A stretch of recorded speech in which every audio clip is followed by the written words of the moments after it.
Good afternoon. My name is Jennifer Prelo, and I'm the 3D Printing Legal Division Counsel for the 3D Printing Group within HP. I'm thrilled to be here today at WESTEC in beautiful Los Angeles to talk to you about 3D printing legal considerations for the next industrial revolution. So let's get started. Oops. Hold on, we could get started if I could figure out the clicker.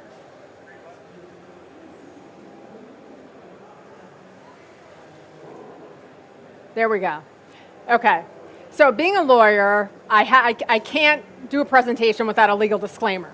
So this basically says, don't pay attention to anything that I say. You can't rely on it. All kidding aside, I represent HP. I don't represent you. And so this is really just for informational purposes only, so we can have a dialogue. Now, if you guys are cool with that, let's get started. So I want to talk to you today about three topics. One is the regulatory landscape for 3D printing. Two is product liability. And finally, we'll finish with some IP issues that pose a challenge to 3D printing. And if there's time, we'll take some questions. But of course, feel free to interrupt me throughout the presentation. This is really just a dialogue. So to make this legal mumbo-jumbo a little more interesting for you guys, I figured let me come up with sort of a fact pattern, a case study, if you will. So meet Haley. Who is Haley? She's an MIT grad student, and she's doing a senior thesis on 3D printing, of course. So, you know, Haley has this really big hair, as you can see. And she was trying to find a bike helmet that really fit her hairstyle and her hair. So she decided, you know, she was doing this 3D printing thesis, doing some research about bike helmets, had this problem, and really wanted to have a customized bike helmet. So Haley starts a business. How does she do it? She finds on the internet, there's a whole bunch of 3D printing file sharing sites. There's a file that customizes your bike helmet. So Haley finds that. What does she do? She's, you know, super successful. She decides to manufacture this through a service bureau. And she's selling initially just through friends and family and through Pinterest. But then, you know, believe it or not, Haley goes on Shark Tank, and lo and behold, she's super successful and gets a $10 million deal from Bikes R Us that wants to sell Haley's customized, mass-produced bike helmets. And later, Bikes R Us ends up manufacturing Haley's bike helmets. So, what challenges does Haley have from a regulatory perspective? Looking at the landscape, it's pretty barren right now. However, things are starting to sprout. Some 3D printing specific laws.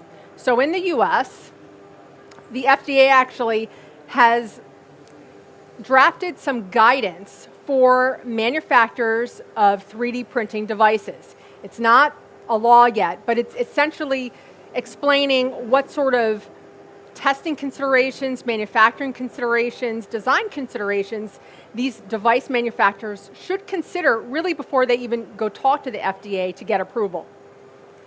And in the US also, there's a gun law in California that basically says if you 3D print a gun that is undetectable and made of plastic, you have to register the gun, right? And this is based on fears that 3D printing poses to individual security. Worldwide, again, very sparse. In Thailand, also based on fear that guns could be produced by a 3D printer. You have to register your 3D printer if you are in Thailand. And then in France, based on fears of IP infringement, the fact that consumers may be able to have rampant copying, there's a pending legislation to impose what's called a copyright levy. That's essentially a tax on 3D printing technology. So this begs the question, really, should there be regulation of 3D printing? And the answer is, it depends, right? The typical legal answer. It depends on your perspective. So from the 3D industry perspective, at issue is, are current laws posing a hurdle? So are current laws closing the door to innovation? And if so, then perhaps we need more laws in order to open those doors. Are current laws essentially imposing risk? And if so, we need more laws to limit the risk. And finally, are current laws imposing any sort of cloud over 3D printing, creating uncertainty? Certainly in a lot of the regulated industries like aerospace or automotive or medical devices, regulators aren't yet fully convinced that 3D printing is safe and the processes and standards are clear. So the jury's still out, but maybe in that cloud of uncertainty, maybe we need laws to accelerate 3D printing. So I see we're having some technical issues with my presentation. Let me check with okay, I'm told that in 2 seconds we'll get this back up. So I want to say I'm certainly pleased that, as a lawyer, lawyers aren't always the most popular folks, that, I got a full house, more than 5 people. I'm certainly impressed that you guys are brave enough to come, hear a legal presentation.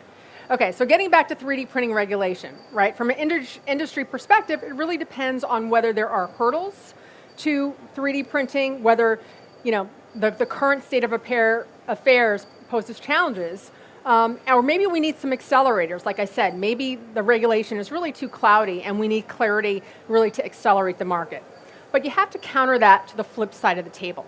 And that is the government interest, right? Governments regulate to protect government interest. So if us as the 3D printing industry, if we are acting or enacting in a way that creates or that really disrupts the status quo of government interests, then governments will eventually come in and regulate. So let's take a look at sort of the areas of interest of government regulation. So not surprisingly, you have individual safety, right? And we see this in all sorts of safety regulations, product liability laws, certainly in a lot of the regulated verticals like aerospace, automotive, medical devices, and consumer protection laws.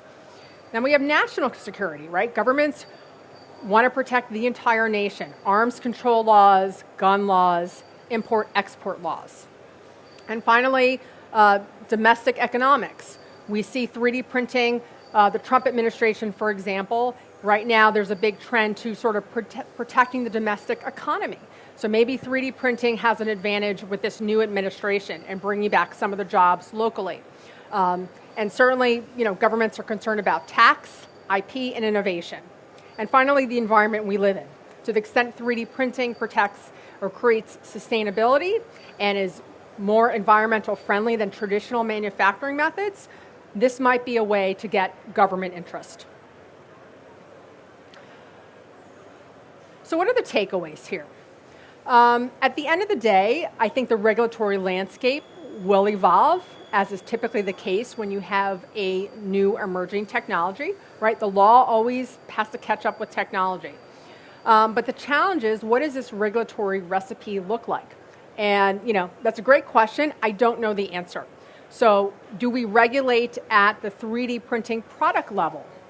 Do we regulate the product? Do we regulate the product with the end user, or do we regulate the product with the person that's manufacturing the product?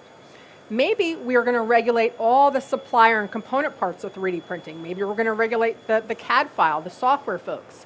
Maybe we're going to regulate the 3D printing manufacturer like HP. Maybe we're going to regulate the 3D printing material supplier.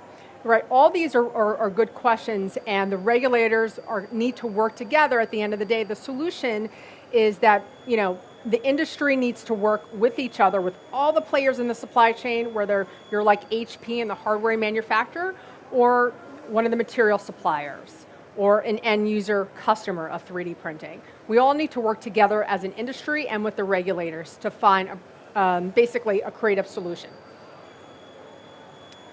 So now let's pivot and talk a little bit about product liability. So product liability law is really an area of law where manufacturers, together with distributors, retailers, essentially anyone in the supply chain, is held responsible for a product that they place in the market if that product causes an injury, if it kills someone, or property damage. That's what product liability is all about. So the good news is, for 3D printing, there are no direct precedents. There's no case law with a 3D printed part and a product liability case. And I suspect that's just a function of volume, right? 3D printing hasn't transformed that much of the traditional manufacturing market, such that we don't have the volume to see the case law yet, but it will come. The bad news is that without this case law, it does create some uncertainty as to how the law will treat 3D printing cases. And I apologize for this feedback that you guys are hearing. So one thing I am sure of that is that 3D printing law, just like the regulatory law, will eventually evolve to catch up with the technology. And why am I certain of that is that looking at the history, product liability law has evolved over time. So to give you an example, once upon a time in the 19th century, back in the day when you had a seller that manufactured the product he was selling, the theory of law that a consumer could use to go after a bad product was called warranty. And so warranty required that that individual customer or buyer actually had what's called privity of contract, bought the product from that seller. The problem with that is that along comes the Industrial Revolution, where you have, lots of folks in the supply chain and more than one person that is actually manufacturing a particular product. And so that didn't really work out under the theory of warranty. So the law had to evolve and basically came up with the negligence theory of liability, which was a little bit more pro-consumer. And under negligence, basically the law said, look, buyer, you don't have to have a specific contract with, let's say, the buggy or the carriage manufacturer that you bought that from. In fact, you can go after anyone in the supply chain. And that's what happened. So this picture is in the 20th century, 1913, a Ford assembly line plant. And this is when the negligence model started to happen, where the court said, look, you can go after anyone in the supply chain. You just have to prove that they have a duty of care to produce a safe product and that they breached that duty. So that worked for a while. The problem was eventually all the manufacturers got pretty clever and they started pointing fingers at each other.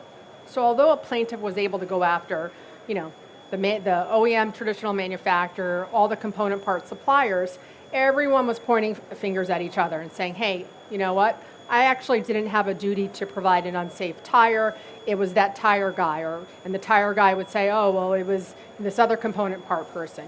And so everyone was pointing fingers at each other, and once again, plaintiffs were left without a remedy. So the courts said, okay, we got to readjust. They're really complex supply chains. We're going to have a new theory, and that's the theory today. It's called strict liability. And essentially, you don't have to prove anyone's at fault. All you have to prove is that there was a defective product. Okay? It sort of doesn't matter who did it.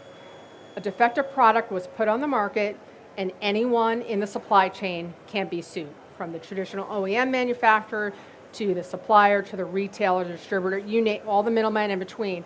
Everyone can get sued and sucked into the case.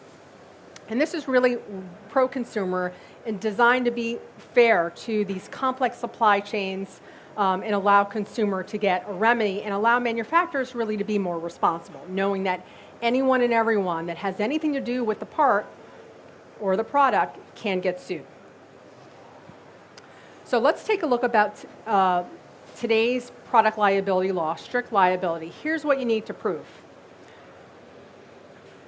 So one, I know it seems pretty obvious, but you got to prove that there is a product. And as you'll see later, when we look at some of these 3D printing cases, this may not be so easy.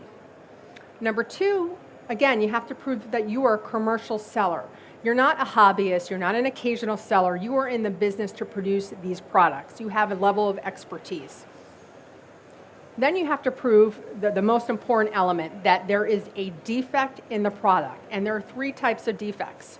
You can have a defect in the design, a defect in the manufacturer, and a defect in the marketing or failure to warn. Essentially, you didn't give a warning of a safety notice. Finally, that product had to have been defective when it left whatever part of the supply chain you're in, right? You had to have played a part in the defect. And then the defect must have caused either death, injury, or property damage. And there you have the damages. So Let's take a look at our little case study and see how this all plays out. So meet Bobby. Bobby bought one of Haley's helmets. And Bobby likes to ride his bike, naturally. He put on the helmet. But unfortunately for Bobby, things didn't really work out too well with riding his bike, as you can see. The helmet had a defect, so more bad news for Bobby and his parents. Bobby got really badly injured. So what does this mean for Haley? What does this mean for Bikes R Us? Who is liable for this 3D printed bike helmet? So I already told you that the bike helmet was defective. That's a given part of the fact pattern. Now let's assume for a second. Remember I told you initially Haley sold her bike helmet through friends and family. Maybe she sold it a little bit on Pinterest. Really, she made these helmets in her garage and through a service bureau. But then she went on Shark Tank and sold it to Bikes R Us. So let's assume for a second that the manufacturer is Bikes R Us. Now, here in this scenario, all of the elements of a product liability, strict liability case can be proven, right? You have a product, the bike helmet, commercial seller, Bikes R Us. This is what they do.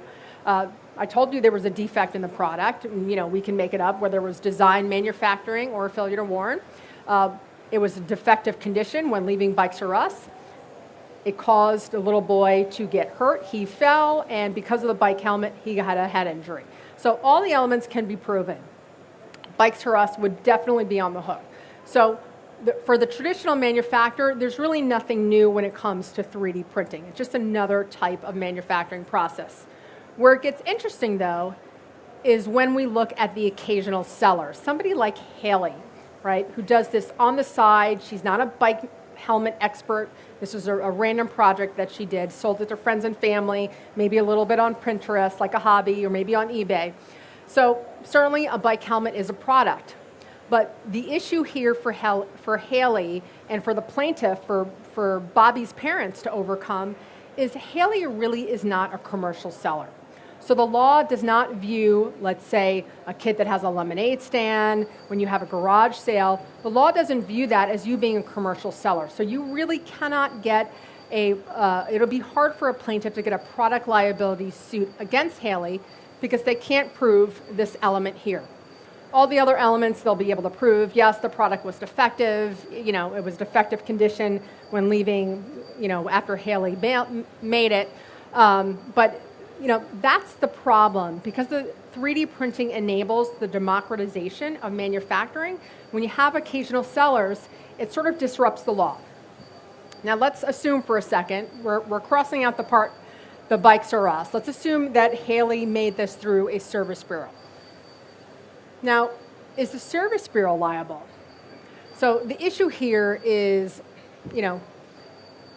proving the product. Now, I know the service bureau printed the helmet, right? That's a fact that I'm giving you.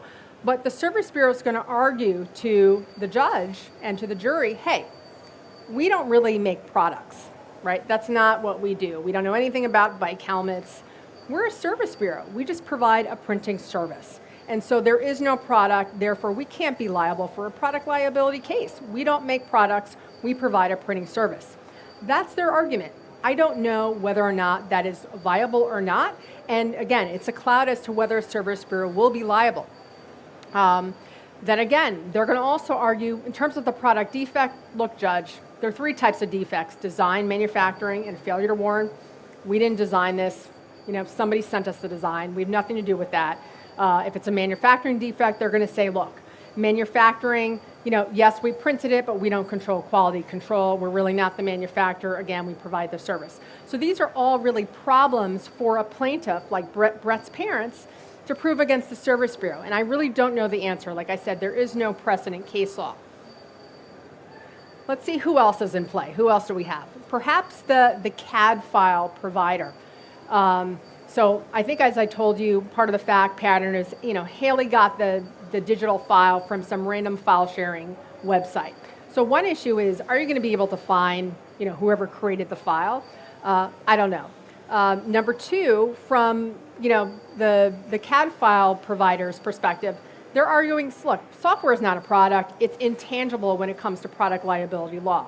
And that's going to be, that issue is still undecided in the courts. And I think it's a question as to whether the CAD file provider could be liable for a product liability case, because there is no product. It's intangible. It's software. That's their argument. Well, what about the consumable supplier? Again, the issue there, the consumable supplier saying, hey, we provided the powder, the plastic powder, product defect, we didn't do the design. We don't manufacture this. We provide raw material. We have nothing to do with design, manufacturing, or the use case of the product. How could we, as the material supplier, be liable? So that's their argument. There is one possible scenario where they could be found liable if their powder is defective. That's an argument that could be made, that then they contributed to the manufacturing defect. But again, it raises lots of questions. Now, of course, the printer manufacturer like HP, of course, the answer is we're never liable, right? Now, seriously, though, again, from HP's perspective, we really don't know what our customers are printing, right? We have nothing to do with the design. We don't design the product. We don't manufacture the product. We don't understand the end use. So really, from a manufacturer perspective, it's also going to be hard to, for a plaintiff to prevail against a hardware manufacturer like HP. And then finally, to the extent there is a retailer that's not the traditional OEM manufacturer like Bikes R Us, right? Let's just say you had another bike shop selling this, but it was made by Bikes R Us. Again, they're going to make the same argument. We have nothing to do with the design, the manufacturing, or the warning of the product. We are certainly not liable. So what's the takeaway here, right? You have this crazy chart here. The conclusion is, if you have a traditional OEM manufacturer, right, there's nothing new for 3D printing. 3D printing is just a different manufacturing process, and the law will apply as usual. The manufacturer will typically be liable and will fight it out with all of its suppliers with respect to who is ultimately liable. But when you disrupt this traditional manufacturing process, where you know who's the manufacturer, who designed it, and you have a service bureau and you have individual manufacturers, that's when things get kind of crazy, and that's when there are clouds, and we really don't know how the law will react. So here's some predictions. Plaintiffs' attorneys will be extremely aggressive when 3D printing product liability cases come up. Why? For a variety of reasons. First of all, the manufacturing process is still, being decided. There are less standards as to what is an okay manufacturing process for 3D printing. There are lots of different technologies, and there's so many ways for a plaintiff's attorney just to attack that you'd had a faulty manufacturing process. So lawsuits will come, but the law will not be static, like I said. In the case of a traditional manufacturer, it's pretty clear they're going to be liable. But when you disrupt and democratize manufacturing and allow everyday folks like you and I to manufacture sort of on our side jobs and to use a service bureau, it leaves a potential plaintiff without a remedy. And so a judge will not allow that. And so eventually someone is going to be held liable, whether it's the material supplier, the software supplier, the hardware manufacturer, the service bureau. Someone needs to be liable if a little boy gets hurt from a 3D printed bike helmet. So the law will not be static, and regulators will get to work. So what are some practice tips? What can we do to sort of get ahead of this? I would say number one, whatever role you play in the supply chain, really know who you're dealing with. Who is if you're a hardware manufacturer, know who you're selling to. If you're a service bureau, know who your end users are. And then contracts. This is going to be a critical role. All of these risk allocations can be settled in a contract, right? You can decide up front. If you're a service bureau, you can say to the end user, you agree to be responsible for the 3D printed part. If you're a hardware manufacturer, you could say your end customers, you agree to be fully responsible for the 3D printed part and to indemnify us. The only problem is you need to make sure that your customers are financially capable of doing that indemnification. And then finally, I think we as an industry, all the players need to work together to create standards for making very safe manufacturing processes. So before I move over to IP, let me pause to see if there are any questions about 3D printing, regulatory, or product liability issues. What if you have a product that you're selling outside the country, and you have the patent, you have patents in the other countries, and there are some problems. Not the whole product, parts of our product are 3D printed. They're polymer type material. Mm-hmm. Okay. And what laws would take effect in that respect there? So, yeah, so on the IP front, we're getting to that right now, and I'll talk a little about some of the IP challenges for IP rights holders to enforce their IP. But are there any questions on product liability or regulatory issues? What about pure negligence as opposed to strict liability? The problem with negligence, it's harder to prove, right? So you have to prove that whoever you're going after had a duty of care, right? And right, which would have been a Haley. Except that she's not a deep pocket. Right, and there you have your problem. So it's this, circular problem where, yes, there is a lesser theory of liability like negligence that, maybe you can go after Haley on because it doesn't require the commercial seller element. But at the end of the day, Haley's not a deep pocket. And so, a judge or jury is going to find someone liable, even if it doesn't purely fit within the confines of the law. And so that's the concern, that's the cloud, and that is basically the reality that we're dealing with. So let's move to IP. So what new IP issues does 3D printing present? Certainly it's not new that someone can copy, infringe your product, right? This has been around before, but what 3D printing presents is really the ease at which someone can copy your product. It's much cheaper. You don't have to invest in any tooling. It's a lot faster. You don't have to have any lead times to get your product from Asia. And quite frankly, it's just easier. You can do it almost undetectably. You can do it, if you have it in your garage, you can do it domestically, or you can do it with the service bureau. It's just the ease at which copying is enabled. And so I feel it creates really opportunities for what I call two types of infringers. One is your professional infringer. These are people that will have been infringing now. They do knockoffs. Makes it that much more easier. And then your consumer infringer. This is someone that, let's say, wants a replacement part for their refrigerator. They call it the refrigerator manufacturer. Refrigerator manufacturer says, hey, we don't make that part anymore. And, the refrigerator's fine, and someone feels that, wow, if I just had this one part, I wouldn't have to invest $2,000 in a refrigerator.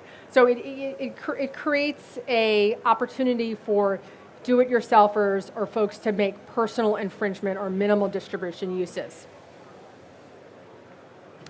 But there are some challenges in enforcing the IP in your printed part. So the first is, like I said, consumer infringes. If you're an IP rights holder, you're not going to know whether, Joe Schmo in New Jersey is making a copy of your part. You just won't know. That's problem number one. For the professional infringers, honestly, it's the issue that it is today. It really becomes a game of whack-a-mole. They can do this, pretty much undetectably. Now in-house, there's no need for them to import the product. And, when you find the part on one website, you could send a cease and desist letter for the website to take down the part, and then they pop up somewhere else. So it's really hard to enforce. Now there are two ways to enforce. You can enforce your product downstream, and so you can enforce the printing and selling of your part, or you can enforce it upstream. So you can try to go after the digital file. Now, like I said before, the challenges in enforcing your part downstream, you don't know if your part is being printed on the consumer side, and then it becomes a game of whack-a-mole on the infringers, the professional infringer side.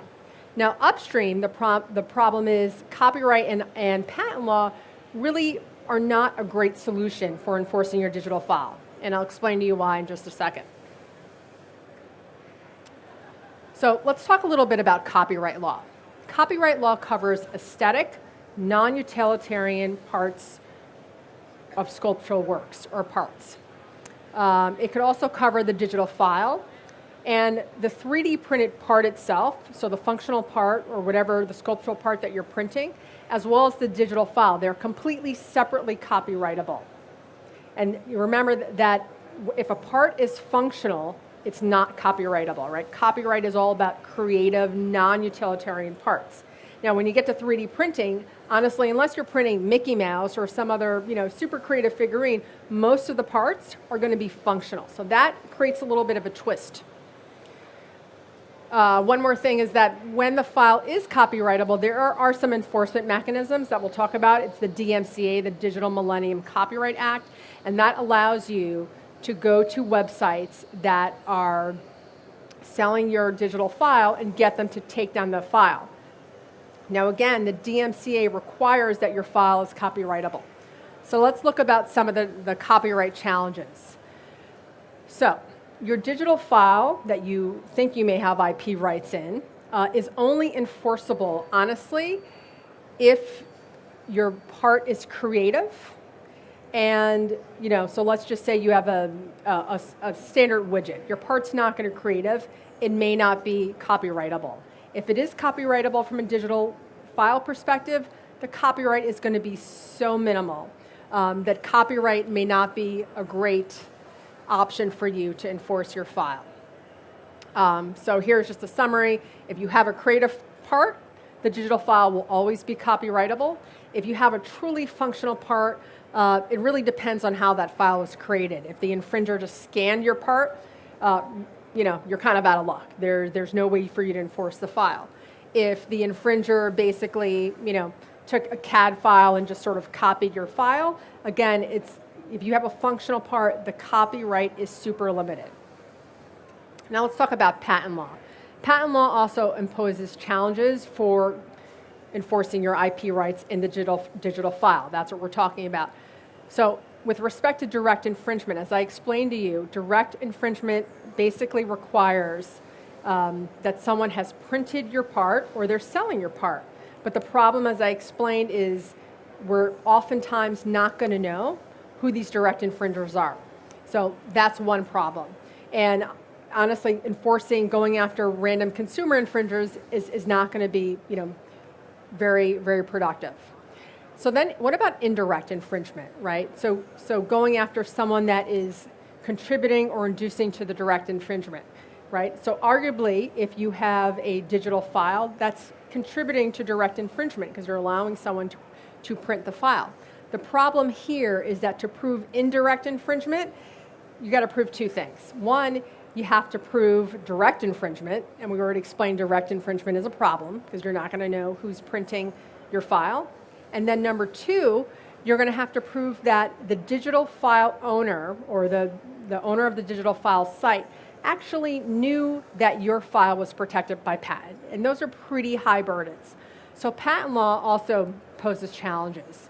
Again, because the 3D printed part has to be protected by a patent. That's number one, to use patent law.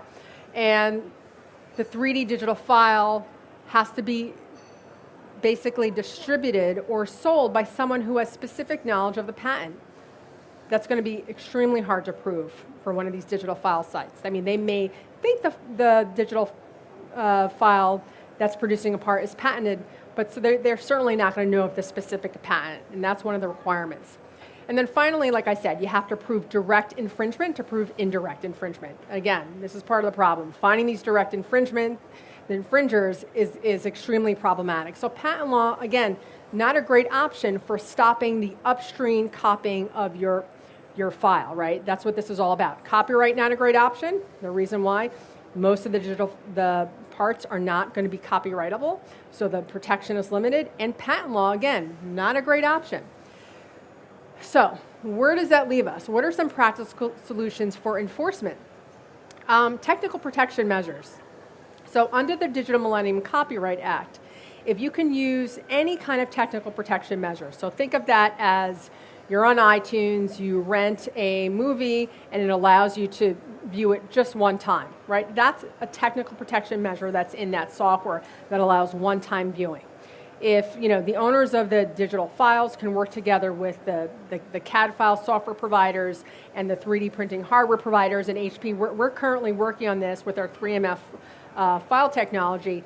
That is one solution to really solving this problem, is having technical protection measures. Because if you do that, then essentially you can use the Digital Millennium Copyright Act to enforce your IP. 2 is trade secrets. Honestly, I know this seems very basic, but maybe you need to do a better job of protecting your digital file, right? You need to make sure you have NDAs and make sure you know who you're distributing it to. Even aside from having an NDA, you keep a very close loop on your digital files. And then finally, DMCA takedown. Now, certain sites like Thingiverse have allowed patent holders to use, I'm just going to call it DMCA-like provisions to take down the file. So even though, like I said, DMCA really applies to copyright, patent holders have used this with certain sites like Thingiverse to say, hey, I have a patent, this object is protected by my patent number, blah, blah, blah, blah, blah. Your site is using a digital file that's really infringing upon my patent. And I'm asking you to take this down. And sort of as an honor system, certain sites like Thingiverse, like I said, have been honoring DMCA-like takedowns for patents. And then finally, maybe what IP right owners ought to do is what the music industry did, right? After, the whole recording industry and Napster fiasco, is create a business model where there is a need for original parts. So let's just say if you're, Chrysler, for example, and you want to create, parts for your car, maybe you create a market for the original part and you put that on the market just like the recording industry does for its music, and you charge a licensing fee to have the original file. So that's another option, is maybe there's going to be a new business model for original digital files. So where are we today? If you remember anything from this presentation, I hope you remember these 3 Ds of 3D printing. So number 1, we at HP certainly hope we're going to disrupt the traditional $12 trillion manufacturing market. And if we do this disruption, what's going to happen is we will democratize manufacturing, right? So we're going to enable anyone, anywhere to be a designer and manufacturer of parts. And if this happens, at the end of the day, like I said before, this will drive the regulatory landscape, and this will certainly drive change with respect to product liability law and with respect to IP law. So thank you very much. I hope you guys enjoyed this presentation, and happy to take any questions.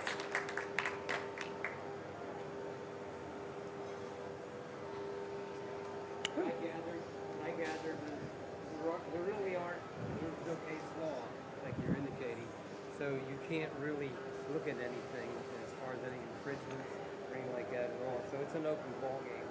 You can do whatever you want.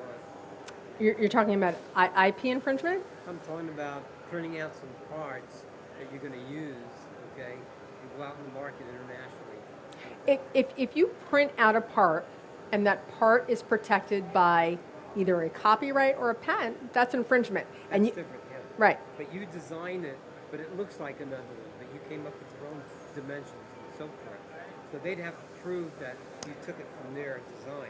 Right. I mean, it gets very complicated. When you have multi-jurisdictional IP infringements, I mean, it's all going to be specific. You'd have to look at the patent, look at the claims. If it's something that's copyright protected, you'd have to do a, substantial similarity analysis. So it's really going to depend on the facts and circumstances of the case. HP is making printers now, 3D printers. Oh yeah, yeah. About a year ago we launched our 3D printing business. Are you using metal instead of plastic? Nope, metal is on our radar. We are coming out with, working on metal printers, but right now we're, the current multi-jet Fusion 3D is using polymer, yeah. So, well, thank you, everyone. Yep. Question. You mentioned about like the government regulation, like in the traditional metal, right, and the product and all this, like because we have standard ASTM Uh-huh. for all the traditional metal. Now, if we can collect enough information for those materials we use to make a product using 3D printing, then do we really need government regulation because we have a standard, right? Just like you said. Right. I mean, honestly, at the end of the day, it depends. Like I said, it depends on the actions or inactions of the 3D printing industry. A government is not, governments don't regulate for the sake of regulation. If there's a gap, right?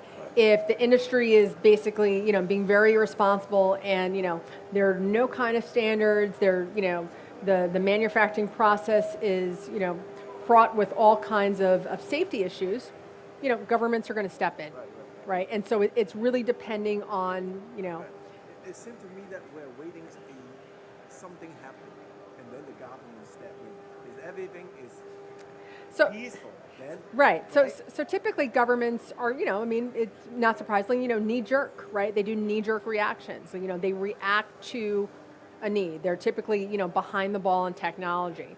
And so, one proactive solution, I think, is, the folks in the 3D printing industry really need to work together to, basically be one step ahead of the government, to not give them a reason to want to step in. And if we don't give a reason to step in, they're not going to step in. So. Yeah, but I mean, I'm in the aerospace industry, defense industry. Uh-huh. And the issue. Right, and that I know the FAA is very slow and very reluctant to approve a lot of these 3D. I mean, some parts are being approved, but they're taking a long time.